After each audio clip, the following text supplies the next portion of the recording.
Bonjour à tous et à toutes. Aujourd'hui, nous allons parler de l'Italie de 1522. La péninsule italienne a connu de nombreuses guerres et invasions, notamment celle de Charles VIII ou de Louis XII, mais aussi par les papes Jules II et Alexandre VI Borgia, tous rêvant d'unifier la péninsule italienne sous leur même autorité.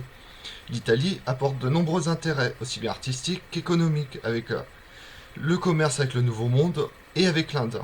L'intérêt pour l'Italie est également partagé par les rois de France, mais les souverains espagnols.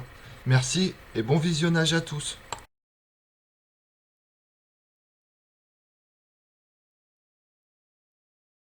L'Europe du XVIe siècle est divisée entre six puissances. La première, celle de Charles Quint, roi d'Espagne, seigneur des Pays-Bas, empereur du Saint-Empire romain germanique, roi de Naples, dont les immensités territoriales et financières font de lui le monarque le plus puissant d'Europe. Cependant, la disparité de ses territoires font également sa faiblesse. Jouant III, roi de Portugal, disposant d'un immense empire maritime s'étendant sur les quatre coins du globe, est à la tête d'immenses ressources financières, mais cependant sa faiblesse, ses ressources militaires l'empêchent d'intervenir efficacement en Europe, dû à la défense notamment de son empire maritime. François Ier, roi de France, dispose de la meilleure chevalerie d'Europe et d'immenses ressources militaires et financières. Cependant, les territoires de Charles Quint, encerclant le royaume de France, empêchent François Ier d'avoir une marge de manœuvre totale dans toute l'Europe et dans sa politique guerrière.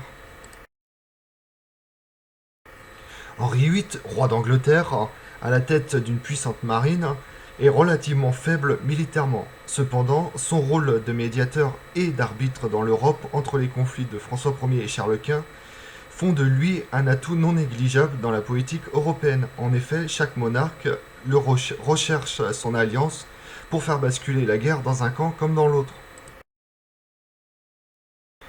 Clément VII, pape et chef d'État des États pontificaux, font une personne centrale dans les guerres d'Italie, aussi bien recherché par François Ier que Charles Quint pour son appui temporel et spirituel. En effet, le pape, avant tout, est un chef d'État contrôlant les États pontificaux et pouvant faire basculer la guerre d'un côté comme de l'autre. Soleiman le Magnifique, sultan de l'Empire ottoman, dispose d'immenses ressources militaires, territoriales et financières. Son armée d'élite, les janissaires, lui permettent de conquérir la Hongrie en 1526 et menacer directement les possessions de Charles Quint en Autriche, ce qu'il fera en 1529 avec le siège de Vienne.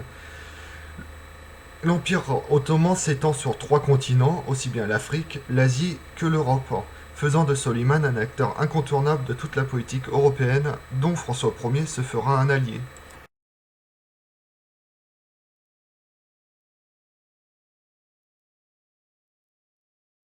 Les possessions des Habsbourg, qui encerclent l'Italie avec les possessions aussi bien autrichiennes, avec l'archiduché d'Autriche, le Saint-Empire romain germanique, le royaume de Naples, et le duché de Milan, bien qu'à sa tête il y a Francesco II Sforza, dans les faits, c'est Charles Quint qui contrôle le duché de Milan. De ce fait, les États pontificaux et Florence sont pris en étau par les possessions de Charles Quint en Italie. Venise, campée dans sa terra firma, conserve longtemps son gouvernement oligarchique, placé sous l'autorité du Doge, traversant les guerres et les crises, jusqu'en 1796 avec la campagne d'Italie du général Bonaparte.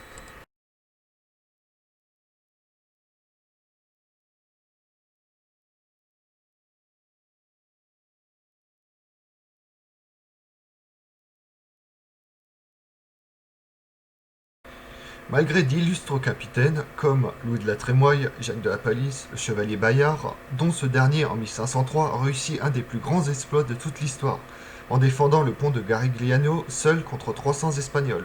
Malgré cet apport de grands capitaines avec beaucoup d'expérience, Louis XII de s'avouer vaincu et perdre des territoires et renoncer à la conquête de l'Italie.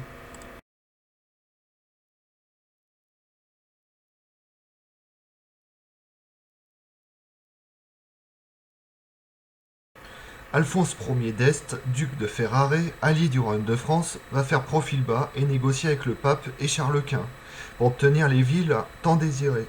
Le duc va s'avérer un allié puissant pendant l'année 1525-26 pour le roi de France, puis l'empereur.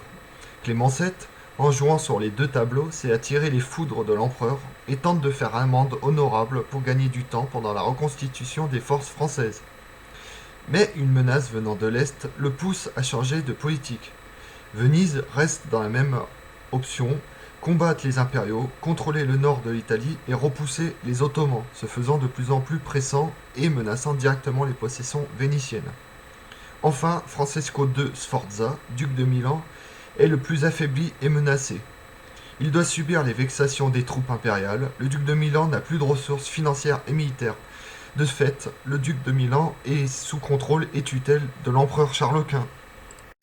Comme nous l'avons vu, l'Italie est au centre de toutes les intrigues et complots politiques, aussi bien en France, en Espagne, avec le Saint-Empire, l'Angleterre, tous rêvant d'unifier l'Italie sous leur sceptre, mais également les États pontificaux, la République de Venise partagent le même rêve, tous voulant s'emparer de l'Italie pour en faire une grande puissance pour pouvoir s'opposer à la toute-puissance de Charles Quint ou de Soliman le Magnifique, mais également briser les rêves d'hégémonie et d'ambition du roi de France François Ier. Merci d'avoir regardé cette vidéo. Si cela vous a plu, n'hésitez pas à retrouver mes autres thèmes sur la chaîne YouTube Tout sur l'histoire avec Damien. Merci à tous.